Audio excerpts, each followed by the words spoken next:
Hola a todos, bienvenidos a este nuevo video. En esta oportunidad vamos a ver a todas las empresas eléctricas, así que no perdamos más tiempo y démosle. Partamos viendo Colbún en esta oportunidad y la razón es que su análisis razonado es muy bueno y nos va a dar luces de todo lo que está sucediendo con el sistema eléctrico en su conjunto. Así que como acostumbramos empezamos viendo el balance y aquí uno se puede preocupar un poco porque uno ve el efectivo y equivalente al efectivo que ha ido disminuyendo en el tiempo. Por ejemplo, en el trimestre comparable tenía 947 millones de dólares, luego en diciembre del 2024 tenía 573 y ahora tiene solo 253 millones de dólares. Sin embargo, uno tiene que mirar todo esto en su conjunto porque al mirar el otro activos financieros corriente, notamos que este no ha hecho más que crecer. Y la respuesta es simple, lo que están haciendo es que están tomando este dinero que está acá y lo están invirtiendo y lo clasifican de otra manera simplemente. Y eso ustedes lo pueden ver en la nota 9, en donde gran parte de este dinero está en depósito a plazo. Así que uno podría decir que en verdad estos dos ítems representarían efectivo y equivalente al efectivo, ¿ok?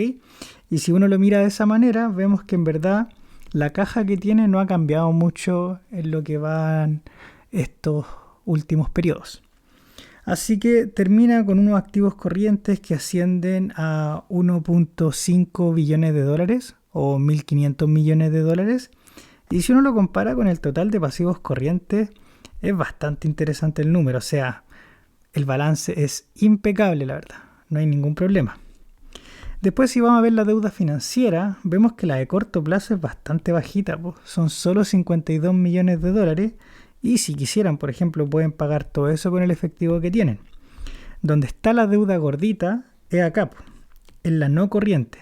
Así que quien esté interesado tiene que sí o sí ir a ver el perfil de esta deuda. ¿Cuándo vence esa deuda? ¿Cuáles son las tasas? ¿Serán capaces de refinanciar a una mejor tasa? Si es que pueden refinanciar a mejor tasa, eso sería estupendo porque podrían bajar los costos financieros, por ejemplo. Así que ojo con eso, y ese está creciendo más o menos en unos 200 millones de dólares, lo cual puede parecer poco, pero no deja de ser más o menos de un 10%, así que ojo con eso. Así que finalmente tenemos que la deuda financiera es más o menos esto que está acá, que es el largo plazo simplemente. Luego vamos a ver el patrimonio y nos damos cuenta de que en la ganancia acumulada este ha ido aumentando bastante en este último periodo, así que uno puede decir de que a la empresa le ha ido bien. Y el patrimonio asciende a los 3.3 billones de dólares, pero hay una parte que es no controladora, aunque fíjense, es súper chiquitita, así que uno puede decir que en verdad todo lo que está ganando la empresa le llega directamente a los accionistas de la compañía. Bueno, y considerando un precio de 143 pesos por acción, eso nos da un market cap más o menos de 2.600 millones de dólares. O si uno lo quiere mirar en nomenclatura, serían 2.6 billones de dólares. Y en pesos chilenos serían más o menos 2.5 trillones de pesos chilenos. Los trillones acá, insisto, son nomenclatura estadounidense. Así que el valor bolsa libro o ratio bolsa libro es más o menos 0.8. Eso quiere decir que el mercado está pagando menos por esta compañía de lo que vale su patrimonio. Así que ese es un número a tener en cuenta si es que ustedes están interesados en esta compañía o al menos la tienen en su watchlist. Bueno, si pasamos al estado de resultados, que es lo que nos interesa, nos damos cuenta de que si bien los ingresos te están creciendo poco, pero te están creciendo, fíjense que las materias primas y consumibles utilizados se fueron a las nubes. Quizá en el acumulado no se nota tanto, pero fíjense que en el trimestre se nota un montón. Básicamente esto te baja todos los márgenes. Si se fijan también, este número es el mayor ítem que te consume tus ingresos. Y esto tiene que ver con el tema de la energía que ellos compran y los insumos que ellos compran también para poder generar energía. Vamos a analizarlo esto en más detalle, pero tiene que ver con un tema de hidrología y también con una cosa circunstancial de que una planta de carbón no le estaba funcionando. Así que la verdad, todo viene de acá. Todo lo malo que vamos a ver ahora en adelante viene de acá. Los ingresos parejitos, pero las materias primas te subieron mucho. Bueno, después vamos a los gastos por beneficio de empleado, que aquí te aumenta bastante, diría yo, pero hay que tener en cuenta de que pasó el tema de la reforma laboral, el tema de las 40 horas, y también el tema de la reforma de pensiones, que eso aumenta también un poquito el tema de las cotizaciones. Así que yo creo que eso le está pegando. No creo que sea algo que veremos recurrentemente en los próximos periodos, en los próximos años, pero ahora te va a pegar, pues, o sea, de hecho les pega a todas las empresas. Después, gastos por depreciación y amortizaciones son un poco más contables, son el cómo se deprecian todas las cosas que ellos tienen, las plantas, los vehículos, etcétera. Así que tenemos finalmente una ganancia por operación que en el trimestre suma 42 millones de dólares y es una baja bastante importante en comparación al 2024. Pero insisto, todo viene de acá. Las otras cosas entre medio ya te suben un poco más, un poco menos, pero todo viene de acá. Después, ingresos financieros disminuyéndote, como es de esperar, la verdad, las tasas ya no están tan buenas como antes, así que no hay nada que hacer en ese sentido. Y en los costos financieros, fíjense que acá en el acumulado te aumenta tanto, pero en el trimestre te aumenta mucho más. Entonces, ¿qué es lo que está sucediendo acá? ¿Están pidiendo una deuda? Bueno, en el balance vimos que no era tan así, son solo 200 millones de dólares, es más o menos un 10% más de deuda, pero no explica esta subida tan importante en el costo financiero. Y aquí hay que entender el cómo se anota la contabilidad, porque ellos tenían un proyecto, un parque eólico llamado El Horizonte, que cuando estaba en construcción todos los intereses de esa deuda iban capitalizándose, es decir, iban agregándose al costo del proyecto. Sin embargo, una vez que ya está en funcionamiento, la contabilidad cambia y ahora tiene que anotarse como un costo financiero. Así que no es que antes no estuviese ese costo, sino que simplemente se anotaba de manera diferente. Así que ojo con este tipo de cosas, este costo financiero hay que tomarlo con muchas pinzas. De todas maneras, si se fijan, el costo financiero tampoco es algo que te vaya a quebrar la empresa, menos aún considerando el balance que acabamos de ver. Así que ahí cada uno tiene que ir tomando sus propias decisiones y entender qué significan cada uno de estos números para poder tener una buena conclusión de la empresa. Si seguimos bajando, hay cosas un poco menores que no te cambian mucho la foto. Llegamos a la ganancia antes de impuestos, que suma casi 30 millones de dólares en el trimestre. E insisto, es una baja importante con respecto al año 2024. Y en el acumulado también, pasando de 276 a 195. Después pagan impuestos, no voy a hacer las conversiones de porcentaje, tampoco lo mismo. Yo creo que hasta aquí ya tenemos una foto bastante clara de lo que está pasando. Ahora, ¿estos 30 millones es harto o poco antes de impuestos?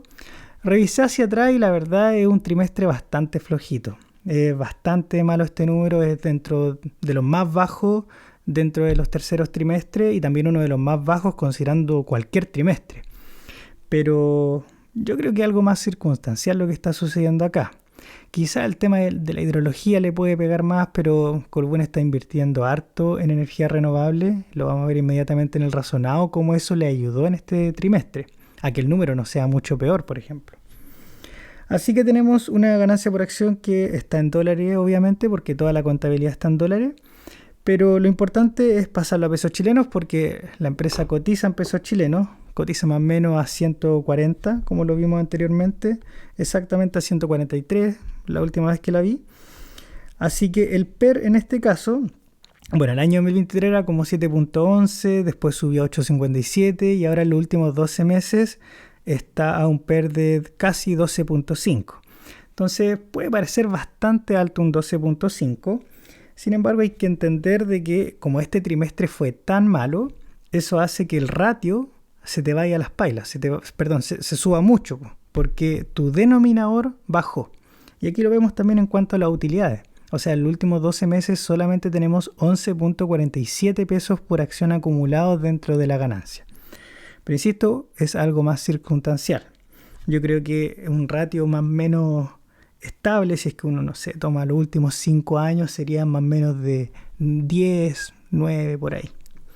En fin, ahí cada uno tiene que hacer su propio Excel y su propio análisis. Si vamos a ver los flujos, vemos una foto completamente diferente. Y eso es lo interesante de estas compañías. Ahora, puede ser un tema de cambio de capital de trabajo, es verdad. Por ejemplo, acá vemos que los cobros procedentes de la venta de bienes y prestación de servicios, que vendría siendo algo así como un ingreso, aumentó un montón, pues, pasando de 1.3 billones de dólares a casi 1.6 billones de dólares. O sea, tení 300 millones de dólares extra que no se ven en los ingresos. Así que probablemente estén cobrando algo acá y hace que el flujo al final sea mucho, mucho mayor. Pero de todas maneras, el flujo te está mostrando otra foto y hay que sí o sí verlo a 12 meses, ojalá. Después vamos a la parte de la inversión y aquí nos damos cuenta de que el CAPEX, por ejemplo, te ha aumentado.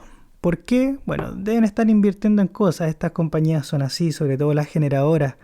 Con el tema del cambio de la materia energética, sobre todo, se les viene bastante pesado, tanto por un tema de depreciación en la contabilidad del estado de resultados y también por el flujo efectivo que tienen que pagar para poder generar ya sea plantas eólicas o nuevas hidroeléctricas y ese tipo de cosas. Y también hay un tema acá de otras salidas de efectivo que no tiene nota, pero me parece que acá va el tema del dinero que fue a los depósitos a plazo. Así que yo en verdad este número no lo tomaría tanto en cuenta y me enfocaría más en el CAPEX que se ve acá. Así que este número de los 745 millones de dólares es un tanto mentiroso, no es todo eso que se vaya a inversión como salida de caja verdadera. Después vamos a la parte de la financiación y nos damos cuenta de que aquí está el préstamo de largo plazo, son 550 millones de dólares, pero pagaron más o menos 266, así que ahí queda más o menos un diferencial de 200 millones de dólares, que es lo que vimos que aumentó la deuda de largo plazo. Después pago de pasivos por arrendamiento y cosas más chicas que no te cambian mucho la foto, diría yo. Ahora, lo que sí es interesante es que los intereses también te están aumentando, pero yo creo que este número va muchísimo más en línea con el aumento de la deuda que pidieron, no así los costos financieros. Así que ojo con eso. Obviamente la financiación va a ser positiva principalmente porque pidieron deuda. O sea, no es que... O sea, ojalá ese número fuese negativo porque pagaron más deuda de la que pidieron. No es el caso. En fin, tenemos un efectivo al final del periodo de los 253 millones de dólares que habíamos visto anteriormente. Ahora, estos flujos operativos y flujos de caja libre, ¿cómo se comparan a través de los años? Bueno, el precio con respecto al flujo operativo, que es esta línea de acá, se mantiene relativamente estable, diría yo, entre 4 y 5 oscila. Y cuánto de eso se transforma en flujo de caja libre lo podemos ver en este otro ratio que está acá al medio. Entonces el 2023 este ratio era bastante alto, o sea, el precio era bastante alto con respecto al flujo de caja libre. Y aquí pueden ocurrir dos cosas, o el precio es muy alto o el flujo de caja libre es muy bajo. Y la verdad es que el flujo de caja libre era el bajo. ¿Y cómo sucede entonces si es que el flujo operativo se mantiene estable entre 4 y 5? ¿Y por qué estos números tienen una diferencia mucho mayor que este ratio que está acá? Bueno, entonces eso explica el hecho de que invirtieron mucho en CAPEX simplemente. Y lo bueno también de comparar estos dos ratios es que uno puede, incorporando el precio, saber cuánto están gastando en CAPEX. ¿Okay? Ya sea porcentualmente. Entonces, por ejemplo, aquí uno puede decir de que, dado que este 4.5 se transforma en 17.1, es que este número es mucho más chico, ¿cierto? Más o menos unos 3 veces más chico para que el ratio te quede en 17.1. Así que es bastante bueno sacar, ojalá, todos los ratios que uno pueda para hacerse una buena idea. Toma tiempo, es verdad, pero si uno sabe dónde apuntar y qué ratio ocupar, uno se puede hacer una foto muy clara de la compañía. Así que este precio con respecto al flujo de caja libre, si es que uno lo quiere mirar desde otro punto de vista, significaría que al precio actual yo me demoraría 17.1 años en flujo de caja libre para que eso retorne a mí, en teoría, porque no es plata que llega como dividendo, sino que es flujo de caja libre, ¿ya? La definición misma del flujo de caja libre. Ahora, otro ratio también que es interesante cuando tenemos compañías que son intensivas en capital es el Enterprise Value con respecto al EBITDA, aunque a algunas personas no les gusta mucho el EBITDA, pero bueno, es lo que hay. Y este ratio se ha mantenido también entre 5 o 7 veces. Así que ahí ustedes tienen que sacar sus propias conclusiones. Si es que uno va a ver el razonado, como les dije en un principio, es bastante bueno porque nos da una foto bastante clara del sistema en general. Entonces aquí tenemos la tabla del Servicio Eléctrico Nacional o Sistema Eléctrico Nacional, no me acuerdo cómo se llama, y vemos cuánto fue el total de generación. Vemos que con respecto al 2024, en la cifra acumulada, el valor no es muy distinto, así que en cuanto a generación, se genera casi exactamente lo mismo y en el trimestre igual, pues se genera casi exactamente lo mismo, pero el detalle es lo que importa. Fíjense que la energía hidráulica en el trimestre bajó un montón, bajó un 31% y en el año bajó un 18%. ¿Y por qué bajó tanto? Bueno, porque hay menos lluvia simplemente. No están las plantas hidroeléctricas generando lo mismo que antes y no por un tema de que ellos decidan que sea así, sino que es algo que está sucediendo con la sequía en Chile. Y lo he mencionado en trimestres anteriores en algunos videos. Esto es un tema bastante complicado y que les puede afectar mucho a las eléctricas que dependan mucho de la energía hidráulica. Y yo les recomendé, si es que alguien quiere meterse en alguna compañía eléctrica, revisar cuáles son, por ejemplo, las compañías que más dependen de cada segmento y que lo comparen también con expectativas de sequía dentro de los próximos 5 años, 10 años, de, no sé, cosas de geología, por ejemplo, en donde ellos analizan ese tipo de cosas. Pero bueno, hidráulica cayendo bastante, gas subiendo un 15% en el trimestre, carbón subiendo 49% en el trimestre. Eso explica, ¿cierto?, de bajo la hidráulica sube el carbón probablemente. Diésel, claro, el porcentaje es bastante, pero el número es bastante chico, así que da un poco lo mismo. Y fíjense que la solar también te aumentó un 7% tanto en el acumulado como en el trimestre. Así que eso es bastante positivo para los que tienen energías renovables, tanto eólica como solar. Otra cosa que es interesante es que nos dan este gráfico de los costos marginales. Y si se dan cuenta, esto está en dólares por megawatt horas. O sea, eso quiere decir cuánto precio estoy pagando por unidad de energía, ¿cierto? Megawatt es potencia por hora, eso es tiempo, que da una unidad de energía. Entonces, si se fijan, en este trimestre en particular, que va desde todo julio, todo agosto y todo septiembre, nos ubicamos más o menos por este sector. Y el costo marginal con respecto al año 2024, que está la línea en verde, notamos que el costo fue bastante alto, pues tenemos todo este diferencial en donde nos están cobrando más en teoría, ¿cierto? El costo marginal. Ahora se normalizó en este último tiempo, o sea, ya ha llegado a septiembre. ¿Será que esto podrá bajar o seguir más o menos en la misma tendencia que el 2024? Bueno, si eso fuese verdad, entonces sería muy positivo para las empresas eléctricas porque eso hablaría de que el costo de producir no es tan alto. Y si todo sigue igual, tendríamos un impulso en las ganancias, considerando que el ingreso está más o menos constante y subió solo un 1%. Así que eso es interesante. Por otro lado, todo esto que vimos acá arriba era del sistema eléctrico, o sea, todo en su conjunto. Vamos a ver ahora lo que corresponde a Colbún. Entonces, fíjense que estos son los compromisos, lo que está acá en gris, y lo que está a la derecha, lo que está en cifras con colores, es lo que efectivamente generaron. Entonces, con respecto al acumulado del año 2024, nos damos cuenta de que el compromiso era menor y generaron mucho más. Por lo tanto, el diferencial que queda entre estos dos lo tuvieron que ir a vender al mercado spot y por lo tanto tuvo unos muy buenos números durante el año 2024. Sin embargo, ahora al año 2025, fíjense que tienen más compromisos contractuales que lo que generaron. Entonces, este diferencial que queda acá, ¿qué hacen con eso? Sí o sí tienen que cumplir estos contratos, o sea, no le pueden decir a la persona, al vecino o a la empresa, a la minera, de que no tienen energía, ¿cierto? No pueden hacer eso, tienen que sí o sí cumplir con ese contrato y salen a comprar energía al mercado spot. Y eso puede ser muy caro, porque el mercado spot es un mercado, como su nombre lo dice, spot, o sea, tiene un precio variable, no es un precio fijo. Y la otra cosa también que es interesante de este gráfico es cómo disminuyó la generación hidráulica dentro de Colbún.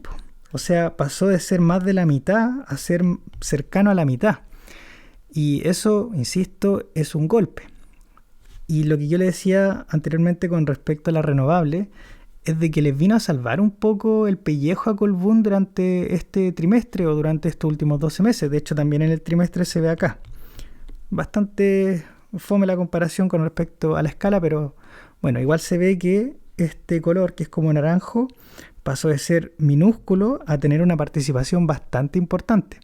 Entonces le salvó el pellejo principalmente porque si es que no hubiesen tenido ya sea plantas eólicas o cosas solares, hubiesen tenido que ir a comprar mucho más energía al mercado spot y eso sería muy muy caro. Así que buena jugada por parte de Colbún en ese sentido.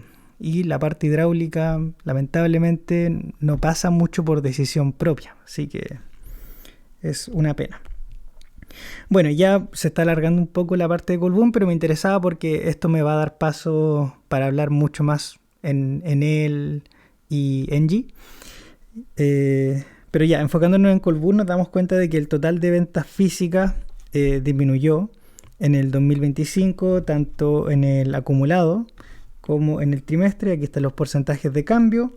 La potencia instalada, eso sí, aumentó. Eso es positivo. Están teniendo muchas más fuentes de generación, pero lamentablemente no se ha visto en la generación real. Y después, en cuanto a la generación de energía, aquí vemos, esto no es solo el sistema eléctrico, sino que efectivamente es Colbún. Y fíjate que en el trimestre te disminuyó un 40%, casi un 40%. Es brutal la bajada de la generación hidráulica, considerando que es casi la mitad de toda tu generación. O sea, lamentablemente, este evento circunstancial o estructural, no sé, de la sequía, le afecta demasiado a Colbún. Insisto, lo hablé en otros videos anteriores. Si es que esto sigue así o se sigue acentuando la sequía, vamos a seguir teniendo estos números así de malos si es que no se ponen en marcha nuevas plantas eólicas o solares. Y nuevamente, fíjense la parte renovable. Fíjense que aumentó un montón. O sea, en el acumulado, antes generaban 614, ahora están generando casi 1006. O sea, más del doble. Y de hecho en el trimestre es como el triple. Así que eso es bastante interesante. Insisto, le salvó el pellejo, si no esto hubiese sido mucho peor.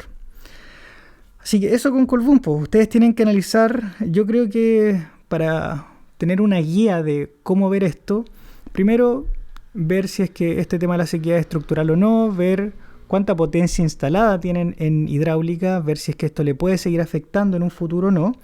Y por último también ver el tema de los múltiplos, ya sea el precio flujo de caja libre, precio flujo operativo, PER o bolsa libre. Así que eso. Sigamos con Pehuenche, que pertenece al holding de Enel, y esta es súper fácil de mirar, así que partamos viendo el balance. Y aquí uno se puede asustar un poquito porque el efectivo es bajo. Sin embargo, estos tipos funcionan bajo el concepto de caja centralizada con Enel. Entonces, si requieren dinero, ellos se piden de manera interna. Así que lo más importante acá es que el activo corriente total son 98 millones de dólares, pero el pasivo corriente total son 70 millones de dólares. Entonces, no tienen ningún problema con cumplir sus obligaciones del corto plazo. Por otro lado, si es que uno va a ver la deuda financiera, uno se da cuenta que es inexistente. Por ejemplo, acá solo tienen 3 millones de dólares y es básicamente IVA. Ni siquiera es una deuda financiera. Y en el largo plazo uno ve acá que en el segmento no corriente no hay deuda financiera, solamente un pasivo por impuesto diferido. Así que esta empresa no tiene deuda. Finalmente tenemos un patrimonio que asciende a los 149 millones de dólares. Y a un precio más o menos de casi 3.000, 2.970, tenemos un market cap de 1.825 millones de dólares o 1.8 billones de pesos chilenos. Eso nos da un ratio bolsa libre de 12 veces, un poquito más. Entonces, uno se puede asustar porque este número puede ser alto.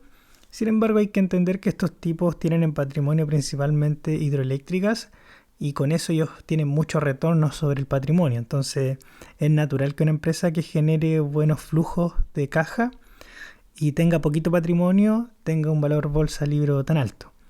Por ejemplo, uno también puede ir a ver a una tecnológica en Estados Unidos, por ejemplo, donde los patrimonios pueden no ser tan altos, pero como la empresa genera tanto flujo, este ratio aumenta mucho.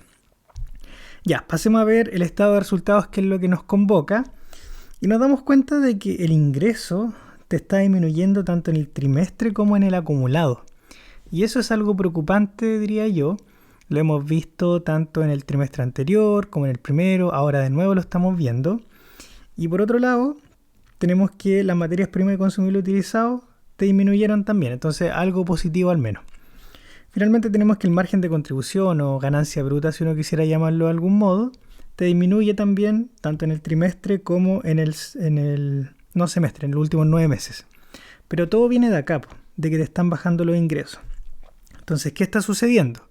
Ellos explican que es un tema de que están vendiendo menos energía porque tienen menos clientes de contratos privados. Y eso puede ser algo más estructural. Hay que revisarlo más en detalle. Pero sigamos viendo los números y después conversamos. Entonces, después vienen cosas un poco más de la operación, como el gasto de depreciación y amortización, que aquí es parejito, es simplemente algo contable en el cómo se van ellos revalorizando lo que tienen las plantas, por ejemplo, los vehículos. No es lo mismo comprar, por ejemplo, una camioneta a 0 kilómetros y eso va después con los años perdiendo valor. Bueno, eso se anota acá.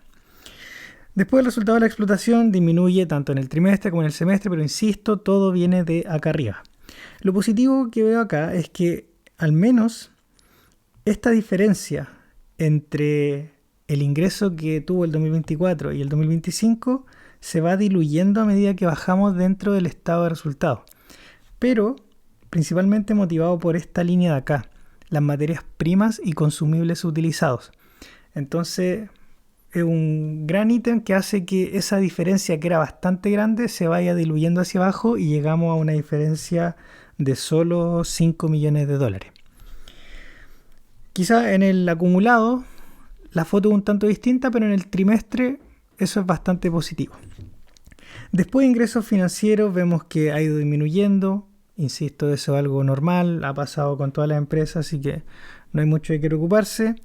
Costo financiero es casi inexistente porque no tiene deuda, así que en realidad todo lo que está acá, que es el resultado no operacional, es un número bastante chico que no cambia mucho la foto que tenemos de la empresa de lo que ocurre acá en cuanto a los ingresos y en cuanto a la ganancia bruta. Así que llegamos a la ganancia antes de impuestos, que es bastante pareja o bastante proporcional con respecto a la ganancia final, y vemos una disminución, nuevamente por lo que vimos arriba. Así que, ¿cómo se compara esto con respecto a periodos anteriores? Bueno, ahora está reportando en dólares, entonces todas estas cosas hay que convertirlas y hay que ver cuánto es la conversión que están usando acá en Pehuenche. Lamentablemente este documento uno no puede hacer control F porque pareciera que estas cuestiones son como fotos pegadas dentro de un canvas, no es el PDF en sí mismo. Así que me fui a ver el de Enel Generación Mejor, en donde tienen ahí cuál es el tipo de cambio que están usando. Así que en los últimos 12 meses llevan acumulado 228 pesos por acción y eso se compara de manera negativa, entre comillas, con los periodos anteriores en donde generaba 241, 264. Y eso se ve obviamente reflejado en el PER. O sea, si es que el precio se mantiene relativamente parejo, incluso si te sube, pero tus ganancias disminuyen, eso hace que el PER te aumente, pues llegando a un PER casi de 13 en comparación con los 10, 9 que teníamos anteriormente. Y esto igual es importante porque recuerden que Pehuenche reparte casi toda su utilidad como dividendo. Entonces este PER es casi el price to dividendo, si es que uno lo quiere decir de esa manera. Y si uno calcula, por ejemplo, el 1 partido, no sé, en 10.37, uno puede obtener fácilmente un dividend yield. Entonces, ¿eso qué quiere decir? De que si este número es muy alto, entonces el dividend yield es más bajo. Así que ojo con eso. Si es que las utilidades, por ejemplo, siguen bajando y el precio, no sé, se mantiene en la misma proporción, entonces el dividend yield debería ir claro, el dividend yield debería bajar también. Bueno, en fin, vamos a los flujos. ¿Es la misma foto o no? La verdad que no es la misma foto, porque si bien las utilidades bajaron bastante, diría yo, en comparación a otra empresa, los flujos siguen siendo bastante sólidos, po. Aquí te bajó, pero casi nada, casi nada. Después hay cosas que son números bastante estables, como los préstamos de entidades relacionadas que se anulan con los cobros, es lo que yo les decía, el tema de la caja centralizada.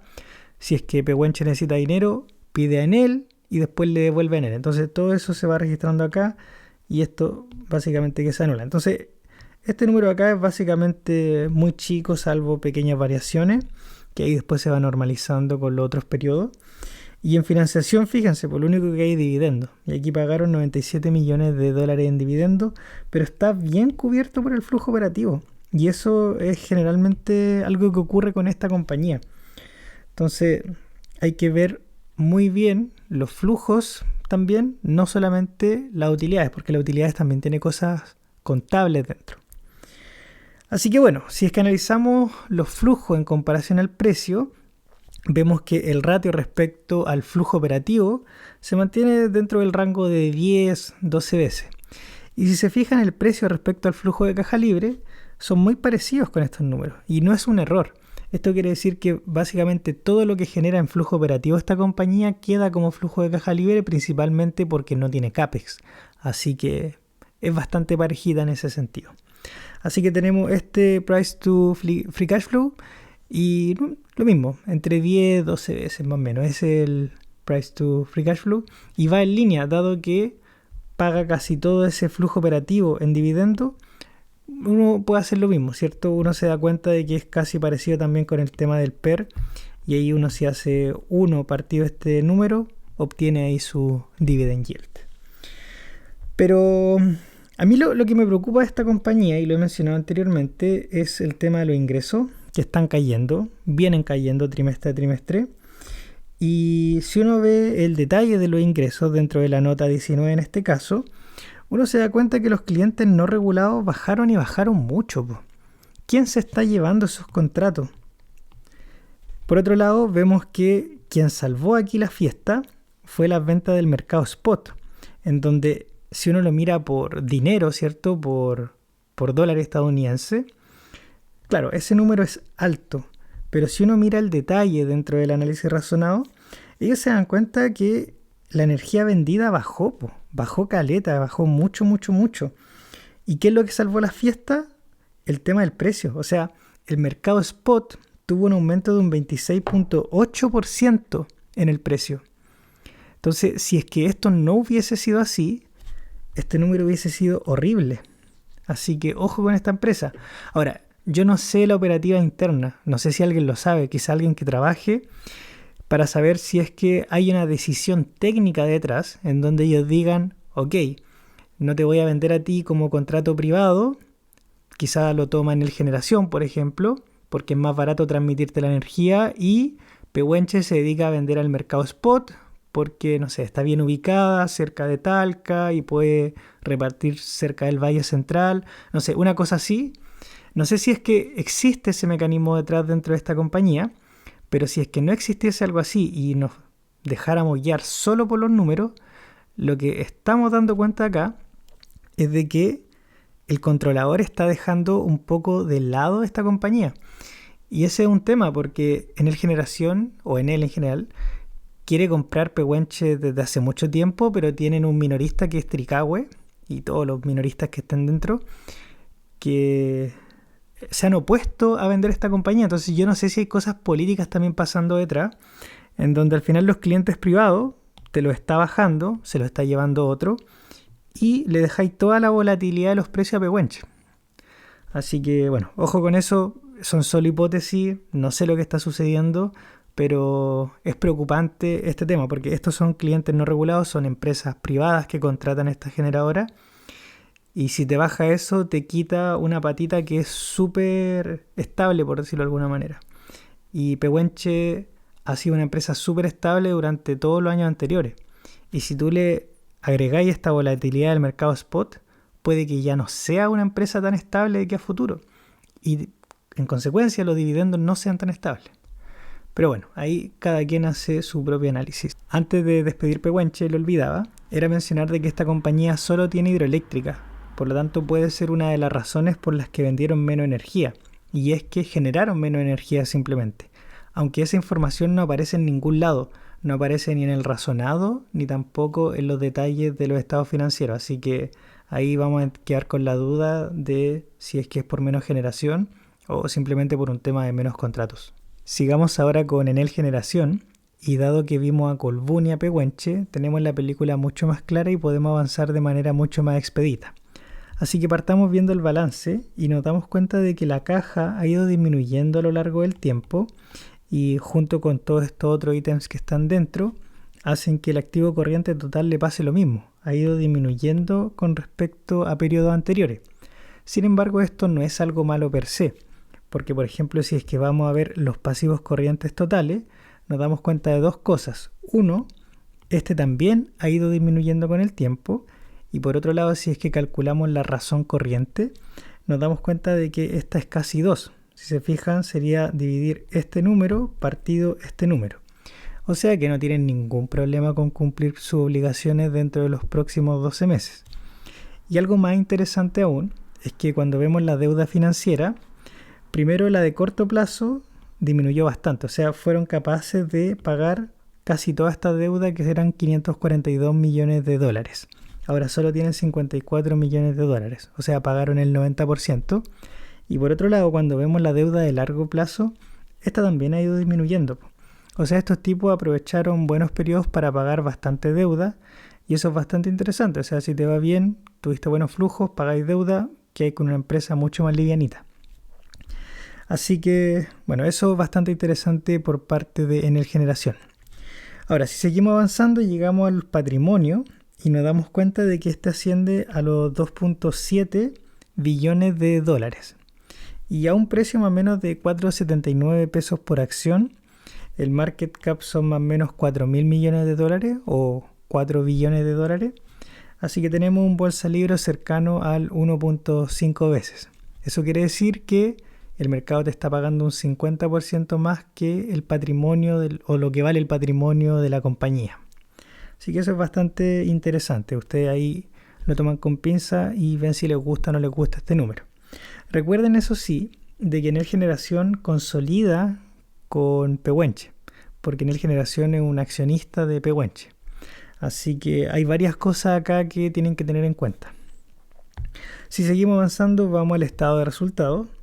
Y esto es patológico, o sea, le ha pasado a las otras dos compañías que hemos visto antes, en donde los ingresos han disminuido, y la explicación viene del hecho de que vendieron menos energía simplemente porque generaron menos, y esto, insisto, tiene que ver con el tema de la sequía y simplemente porque hay menos agua disponible para hacer correr la hidroeléctrica. Así que vamos a seguir bajando. Nos damos cuenta que las materias primas y consumibles utilizados también bajaron, pero esto es algo similar a lo que pasaba con Pehuenche. Entonces el efecto Pehuenche también te está pegando acá y la explicación es casi la misma. Así que nada mucho que decir respecto a esto. Margen de contribución bajando, menos ingreso, aunque el costo de venta no te pudo compensar completamente, así que la ganancia bruta también te disminuye. Vamos a otros ítems operacionales. Gasto por beneficio de los empleados subiendo bastante. En el trimestre se te controló un poco, pero en el acumulado es bastante. Aquí pueden haber cosas de temas de los sueldos que se reajustaron y también el tema de las cotizaciones previsionales, de que ahora están cotizando un poco más.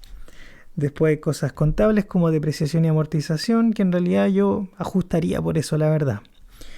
Pero sumando y restando tenemos que el resultado operacional te disminuye y te disminuye bastante, tanto en el acumulado como en el trimestre. Pero insisto, todo viene de arriba. Después vamos a la parte ya financiera.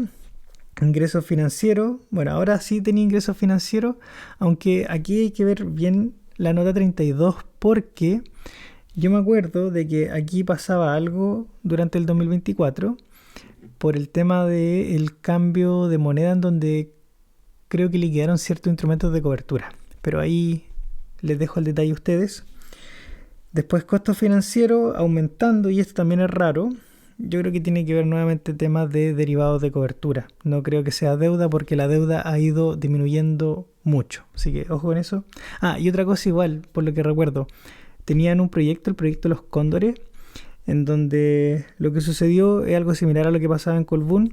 Este proyecto, mientras estaba en construcción, esos intereses no se pasaban como costo financiero, simplemente por un tema contable, por cómo están las reglas contables básicamente. Y ahora que el proyecto ya me parece que terminó y está en operación, entonces todos esos intereses se contabilizan como costo financiero y no se agregan al valor del activo. Así que por eso también aumentó mucho el costo financiero. Bueno, si seguimos bajando, cosas que como moneda extranjera está perdiendo menos, eso es positivo, pero en realidad tampoco es un número tan grande que nos haga cambiar mucho la imagen de la operación de la compañía. Así que llegamos a la ganancia antes de impuestos, después paga el respectivo impuesto. Me parece que esto es menor, eso sí, a lo que tienen que pagar. Bueno, ahí se normalizará eventualmente. Pero de todas maneras, ganancia antes de impuestos disminuyendo y disminuyendo bastante, sobre todo en el trimestre. Así que uno podría pensar de que es un mal resultado, pero ojo con eso, todo hay que verlo en contexto. Así que, dado que ahora está en dólares, hay que hacer las conversiones a pesos chilenos si es que queremos comparar con periodos anteriores. Y es bastante complejo porque ahora que en dólar está el tipo de cambio también metido dentro y las cosas se vuelven un poco más complicadas. Pero bueno, el PER el 2023 era 5.16 con una utilidad más de 61 pesos por acción, casi 62. Después del 2024 el PER subió un poquito, motivado principalmente porque te bajó la utilidad y te subió un poquito el precio. Ahora le puse aquí un signo de interrogación simplemente porque no quise simplemente colocar un tipo de cambio y hacer la conversión con el último trimestre del año anterior. Así que anoté simplemente que llevamos 45 pesos por acción en utilidades, más lo que debería ganar el cuarto trimestre del año 2025. Y aquí si uno mira para atrás, el cuarto trimestre al menos del año 2023 y 2024 fueron bastante erráticos, porque el del año 2024 fue bastante bajo, pero el del año 2023 fue bastante alto. Así que ahí ustedes tienen que hacer sus propias predicciones. Si es que uno quisiera jugar un poco al azar, entre comillas, pongamos un precio más o menos una ganancia de 15 pesos por acción en el último trimestre, simplemente para ser justo dentro del promedio del último año. Debiese haber una utilidad cercana a los 60 pesos por acción y a un precio actual debería quedar un PER más o menos de 8 veces. Así que ahí ustedes sacan sus propias conclusiones, pero yo prefiero dejarlo de esta manera y ustedes juegan ahí con los números. Vamos a ver los flujos. Notamos de que aquí hay una correlación con el tema de la utilidad, o sea, se ve que la utilidad se ve reflejada en el flujo porque estamos teniendo menos flujo operativo. Aunque insisto, esto hay que siempre verlo a 12 meses, porque por ejemplo el segundo trimestre esta compañía reportó unos flujos extraordinarios, pero el primer trimestre fue bastante bajo. Y de hecho me parece que este trimestre también no fue tan alto, entonces lo que está impulsando todo es el segundo trimestre, pero es simplemente porque ahí se cobraron cosas nomás, nada más.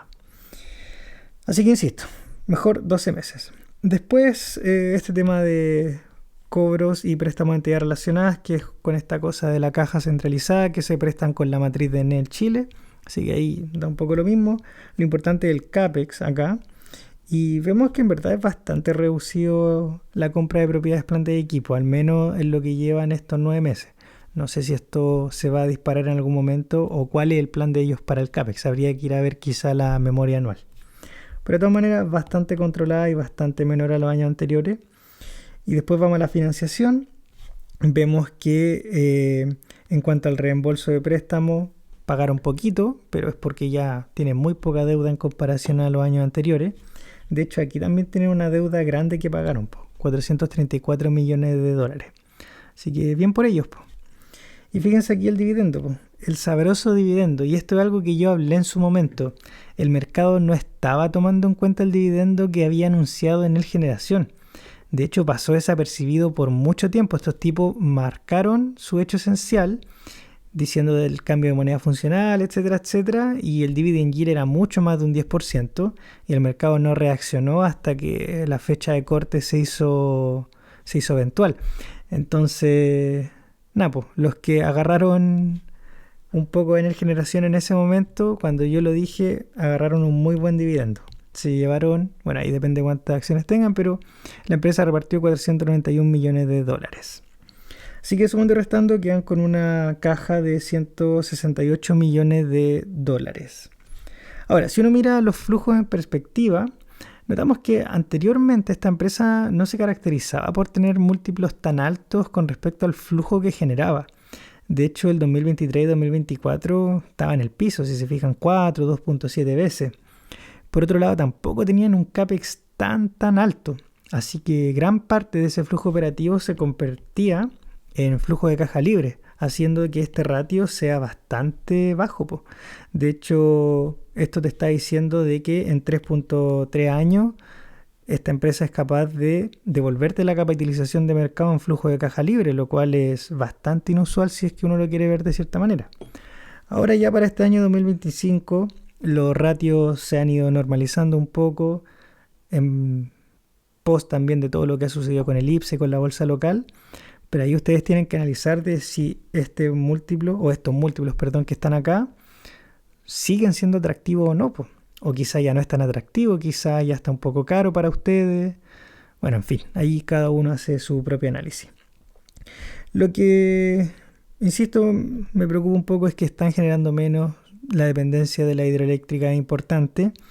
Y hay que tener en cuenta de que Enel es un tanto distinta a otras compañías eléctricas porque si bien Enel como holding tiene energía renovable, solar, eólica, esa energía renovable no está dentro de Enel Generación, lamentablemente.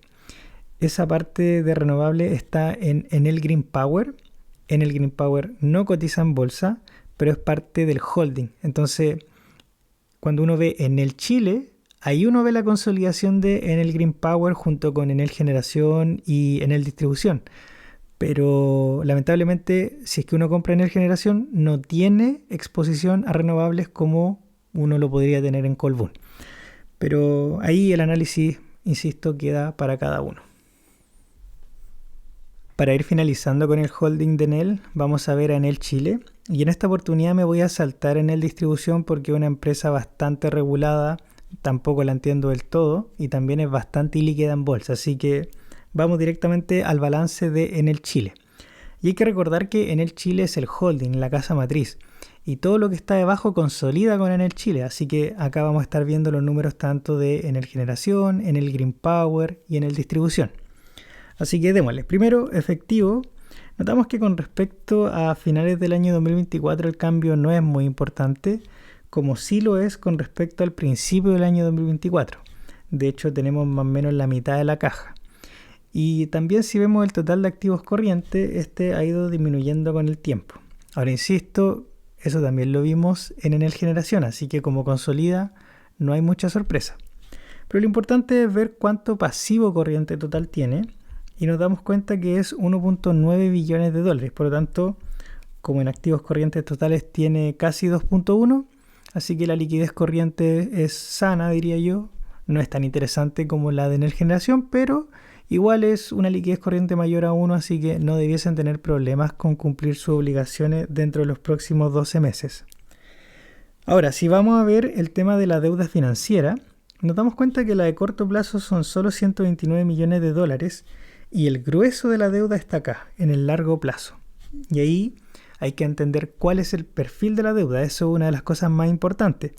Porque, insisto, no es lo mismo que esta deuda te venza de aquí a 2 años, a que te venza de aquí a 10, 15 años, por ejemplo, y esté muy bien distribuida en los años. O, por ejemplo, que te venza toda en el 2030, por ejemplo, 2030 y algo.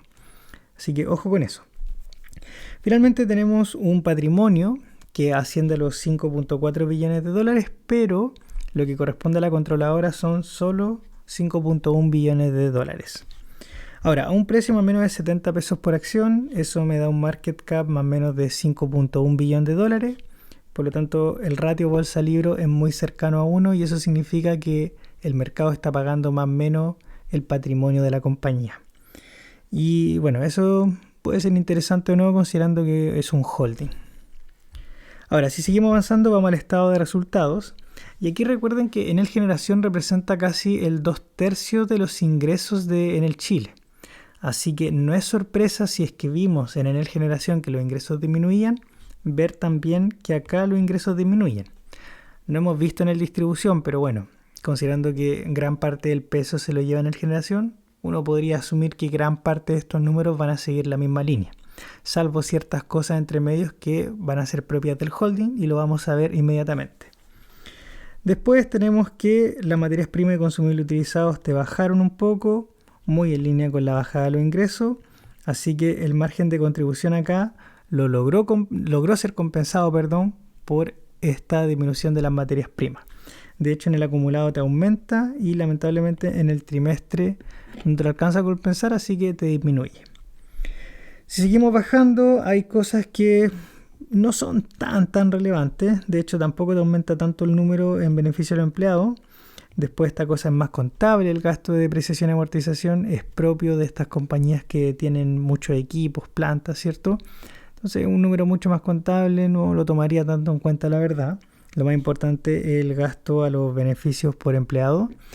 Y vemos que en verdad está bastante contenido este número, ¿eh? No veo nada muy raro. Después, si seguimos bajando, está el resultado de la explotación, que te disminuye en el acumulado, lamentablemente. La ganancia bruta no se logró capitalizar de buena manera hacia acá abajo. Y eso se debe principalmente al gasto por depreciación y amortización, que insisto es algo más contable. En el trimestre ocurre exactamente lo mismo, te disminuyó el resultado de explotación o ganancia operativa, como le quieran llamar. Después vamos a la parte no operacional y nos damos cuenta de que el ingreso financiero, al menos en el trimestre, te aumentó, lo cual es positivo, simplemente quizá tiene más cajas simplemente. Después vemos que el costo financiero acá te aumentó y si vamos a ver el tema de la deuda, nos damos cuenta de que esto igual hace sentido considerando que la deuda de largo plazo te está aumentando. Entonces tiene sentido que se esté pagando más dinero por esa deuda. También si uno lo mira acá en la deuda de corto plazo, por ejemplo. Así que eso va bastante en línea con lo que vemos en el balance. Y vemos que también no es un número tan descabellado. Es decir, el porcentaje no es tanto. Va muy en línea con los números que hemos visto.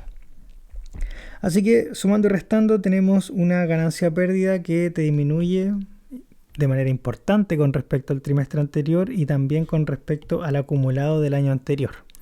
Pero todo esto hay que verse en contexto porque puede ser simplemente que el año 2024 fue un muy buen año. Así que ¿cómo vamos hasta el momento? Bueno, si analizamos el PER, antiguamente estaba en un PER de 6.2, 6.7.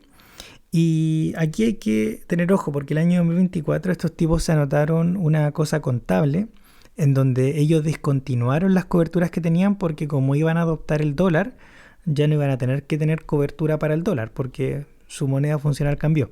Así que eso le generó una pérdida contable bastante importante y si uno no ajusta por esta discontinuación, entonces este PER se dispara, es muy alto, como no sé, 15, 20 veces una cosa así era. Pero si lo ajustamos queda más o menos en 6.7, lo cual va bastante en línea con lo que veíamos el año 2023. Y ahora, con la disminución de la ganancia, tenemos más o menos un PER de 10, 11 veces, ¿ya? Anualizando los resultados que tenemos hasta el momento. Esto no es considerando los últimos 12 meses, sino que considerando un anualizado. Así que, nada, pues.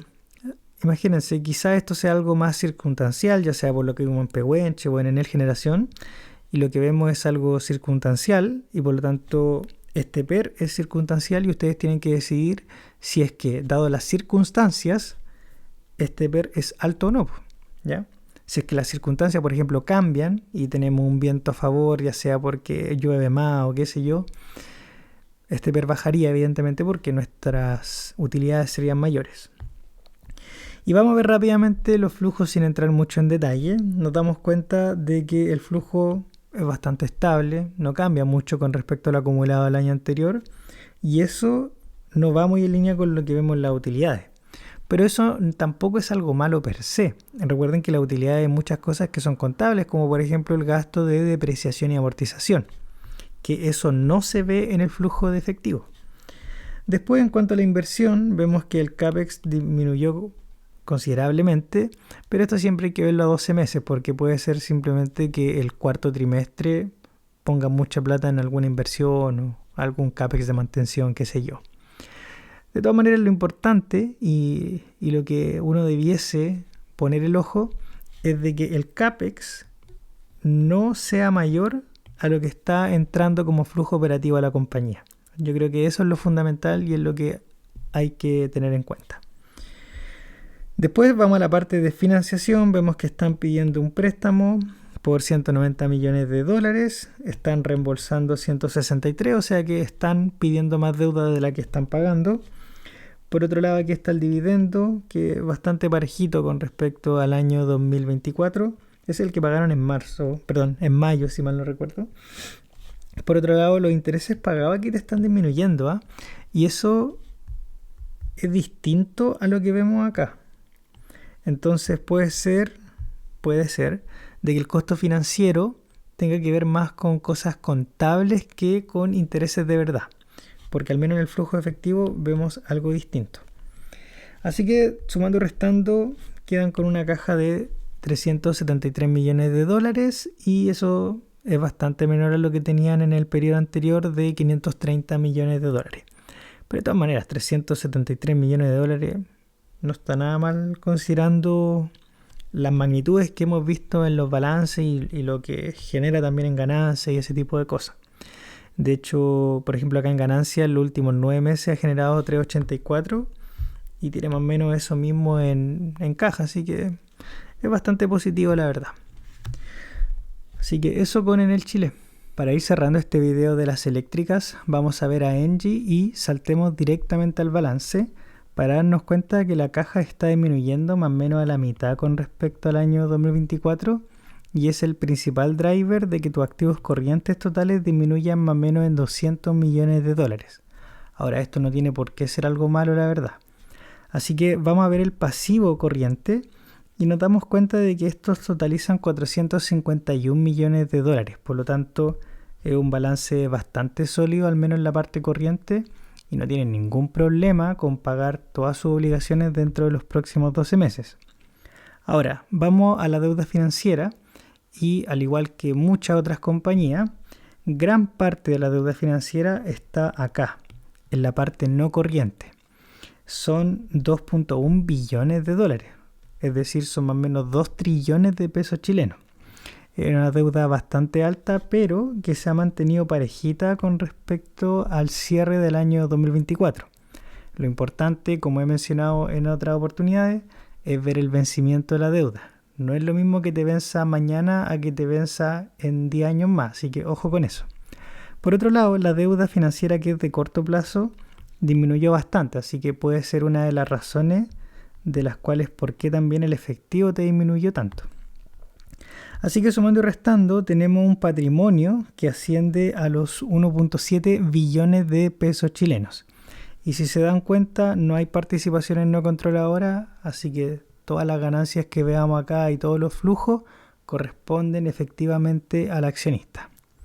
Ahora, considerando un precio más o menos de 1.357, el market cap asciende a los 1.485 millones de dólares y por lo tanto tenemos un ratio bolsa-libro bajo 1, son 0.84. Así que el mercado está pagando menos de lo que vale el patrimonio de la compañía. Ahora, si vamos a ver el estado de resultados, hay ciertos ajustes que hay que hacer y los tengo anotados acá arriba, así que cuando llegue el momento los vamos a mencionar. Entonces, primero, los ingresos, nos damos cuenta de que te están aumentando en el trimestre y aquí no hay nada raro, pero si uno ve el acumulado, el aumento es bastante significativo. Pero aquí hay una especie de trampa, si uno quisiera llamarlo de algún modo.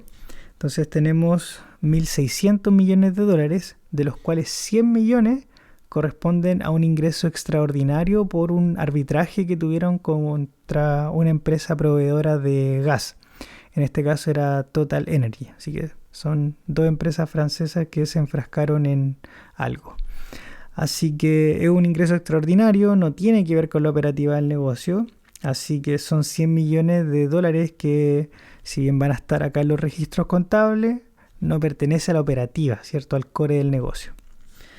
Así que bueno, en teoría, si uno quisiera hablar del negocio en sí, no serían 1.600 millones de dólares, serían solo 1.500 millones de dólares lo que debiese haber acá. Pero de todas maneras, igual es un aumento significativo con respecto al año 2024, así que muy bien ahí por Engie. Después de ganancia bruta naturalmente va a ser mayor, tenemos más ingresos, los costos de venta no te aumentan tanto, muy proporcional, de hecho menos incluso de lo que te están aumentando los ingresos, así que muy bien por la ganancia bruta, tanto en el semestre, o en el acumulado, perdón, como en el trimestre. Ahora, si seguimos bajando, no hay cosas tan raras, la verdad, salvo quizá el gasto por administración, de que aquí se te aumentó bastante, yo creo que principalmente por el tema de los sueldos y las cotizaciones y cosas extras que hay últimamente, porque cuando vemos el trimestre es un número mucho más parejo. Así que después tenemos la ganancia por operación, insisto, mayor, pero todo viene de acá arriba porque hay más ganancia bruta. Y llegamos a la parte de los ingresos financieros, en donde vemos que disminuyó bastante. Entonces uno puede preguntarse, ok, disminuyó bastante porque te está rentando menos el fondo mutuo, pero ¿será verdad eso? ¿Te está rentando 3 veces menos? No lo creo. Entonces, si es que uno va a ver la nota y uno se mete a ver el análisis razonado, por ejemplo, uno se da cuenta de que estos tipos, durante los otros trimestres del año 2024, ellos anotaron 50 millones de dólares por intereses por el tema del mecanismo de estabilización de precios PEC. Unos intereses que son algo contable. Entonces, te tergiversa mucho el número. De hecho, si es que uno tiene acá los 65 millones y le resta esta ganancia contable, quedaríamos más o menos con 15 millones de dólares, y eso va mucho más en línea con el número que vemos acá, que son 17 millones. Así que si uno ajusta por ese número, todo es mucho más saludable hacia abajo. De todas maneras, 65 millones, considerando que en actividad operacional hace 310 millones, tampoco es un número que te cambie completamente la foto de la operativa del negocio, pero si es que uno quiere ser razonable con lo que vamos a obtener al final, tiene que sí o sí hacer este ajuste. Así que si seguimos bajando, tenemos una ganancia antes de impuesto en el acumulado de 337 millones de dólares y un aumento bastante significativo con los 280 que ganó el año 2024. Y de hecho en el trimestre también fue un muy buen trimestre para Engie. Después vamos al tema de los impuestos y fíjense acá, aquí este impuesto es bastante alto en comparación a lo que tienen que pagar. Son 61 millones de dólares sobre 84.